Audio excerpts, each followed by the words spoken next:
Bismillahirrahmanirrahim. Kita selalu dengar mengenai buli. Buli ni kira ancient problem lah, dari dulu lagi masalah buli ada. Dan bukan hanya dekat madrasah ataupun dekat sekolah, tapi buli ni ada di mana-mana. Dalam keluarga, tempat kerja, tempat mengaji. Jadi ini buli satu benda yang sangat-sangat bahaya dan mengecewakan. Bercanggah dengan apa yang diajar oleh Rasulullah SAW. Nabi SAW kanak-kanak pun baginda SAW layan dengan penuh kasih sayang. Orang tua pun baginda SAW tunjuk rasa hormat.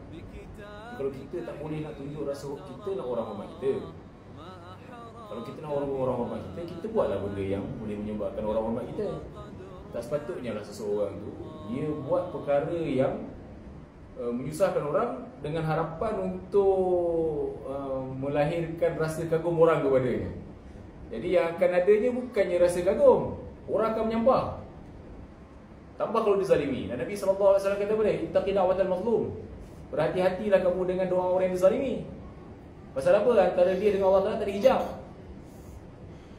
Jadi tuan-tuan, perempuan, kawan-kawan, muslimin muslimat, mari kita muhasabah diri kita. Ingat bahawa buli ni menzalimi orang, dan Allah Ta'ala tidak mengasihi dan tidak akan mengasihani orang yang zalim. Wallahu a'lam. Semoga saya dan semua diberi taufik untuk beramal.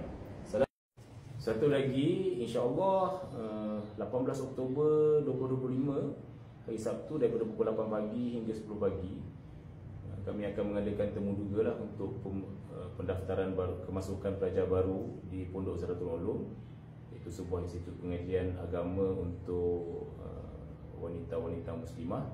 Sekiranya anda berminat, maka silalah hubungi talian di bawah. Terima kasih. Jazakumullah khairul jazak.